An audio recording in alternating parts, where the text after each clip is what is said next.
Cette semaine à l'Authentique, on présente la Ford Mustang Mach-1 1970 et on a avec nous notre spécialiste en produits Ford. Bonjour Sylvain. Salut Eric. Je sais que c'est toi qui as restauré cette voiture-là, que tu as mis au-dessus de 2000 heures de restauration, mais j'aimerais que les gens à la maison comprennent c'est quoi restaurer une voiture parce qu'il y a beaucoup de détails. Oui, bien, cette voiture principale-là, ce qu'on essayait de faire, c'est de reproduire lorsque l'auto arrive chez le concessionnaire et débarque la vanne. C'était le but principal. Là, on va dans beaucoup de détails. Ah oui, là, c'est les étiquettes, tout ce qui est inscription qu'il y avait lorsque l'auto était neuve, la facture d'origine dans la vitre, les papiers de garantie, le plastique sur le siège que le concessionnaire a enlevé avant livraison. Dessous la voiture, même chose, les marques à la craie de la chaîne d'assemblage, c'est vraiment les gros détails. Puis lorsqu'on fait l'assemblage de la voiture, on doit mettre un plastique à l'intérieur des outils pour que lorsqu'on serre les bolts, on ne fasse pas de marque sur des pièces neuves. Ça, c'est du détail, mesdames et messieurs. Ah, Je vais encore plus loin que ça, tu me dis. Ça finit plus. À un moment donné, c'est dans le freinage, toutes les pièces avec des marques d'inspection. C'est vraiment des détails minutieux, puis ça prend... On a eu environ 4 ans de recherche sur cette voiture-là, du fait qu'elle est faite à San Jose, en Californie, mais on n'a pas les connaissances de ces voitures-là. On a contacté du monde en Californie pour savoir de quelle façon était fait là-bas pour reproduire la même chose. Donc, c'est complètement identique au produit lorsqu'il sortait du camion pour rentrer chez le concessionnaire. Oui, puis de plus que cette restauration-là, ça fonctionne sur un système de pointage. Donc, on est sur 800 points. On doit être le plus près possible de ce qui est authentique. Cette voiture-là est à 768 points. C'est très près. Dans ce domaine-là, c'est la 6e qu'on peut dire au pointage.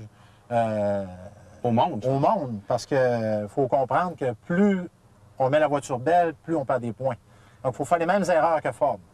Finalement, il faut faire des produits un peu plus bruts que finis à la perfection. Oui.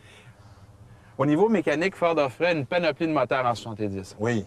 Oh, pour l'ouverture du capot, c'est pas standard, ça. Non, ça ici, c'est nouveau de l'année 1970. C'est disponible seulement sur les Mach-1. Ah, oui. Plus efficace. Oui.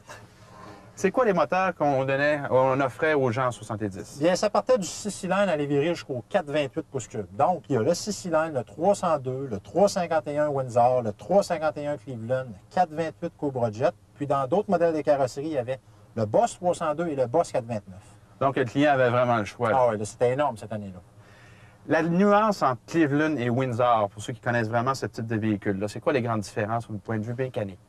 Vitement fait, on pourrait dire que le 351 Cleveland est plus gros, mais pas nécessairement plus fort. C'est juste une configuration différente du moteur.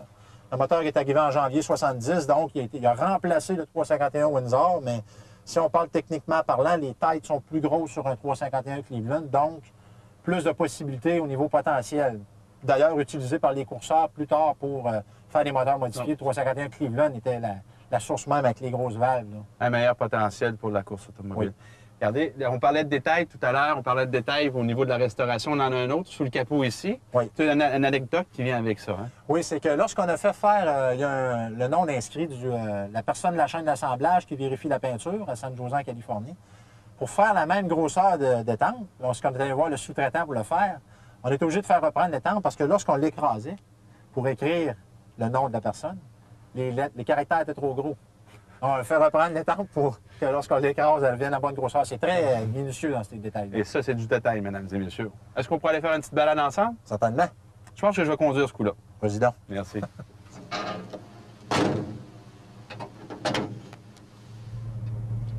Sylvain, les grandes différences entre la nouvelle année modèle 70 dans le Mustang versus l'ancienne, c'est quoi? C'est surtout le fait que les sièges baquets sont rendus standards dans la Mustang, contrairement à 69 qui était en option. C'est des grandes différences aussi. Puis notre Mustang est quand même, la Mach-1 offrait un intérieur différent. Oui, la Mach-1, elle, par exemple, elle a des appliqués de simili-bois partout à l'intérieur, ce qui fait que c'est une voiture sport avec un intérieur luxueux. Et au niveau de la concurrence, on regarde la concurrence de la Mustang versus une autre compagnie sur le marché. Il visait exactement quel marché? Ah, la Chevrolet Camaro, ça c'est certain. C'était vraiment la Camaro. Même, pour faire une anecdote de ça, à l'intérieur même de Ford, lorsqu'ils ont fait le projet de la Mustang Boss 302, 70, ils l'appelaient la Z29 pour rapprocher de la Z28, pour te dire comment c'était la voiture. De façon interne, à l'intérieur de la compagnie. Oui. Puis sur le marché, ils l'ont appelé Mach-1. Justement. On peut-tu essayer la petite Mach-1? Pas de problème. On y va.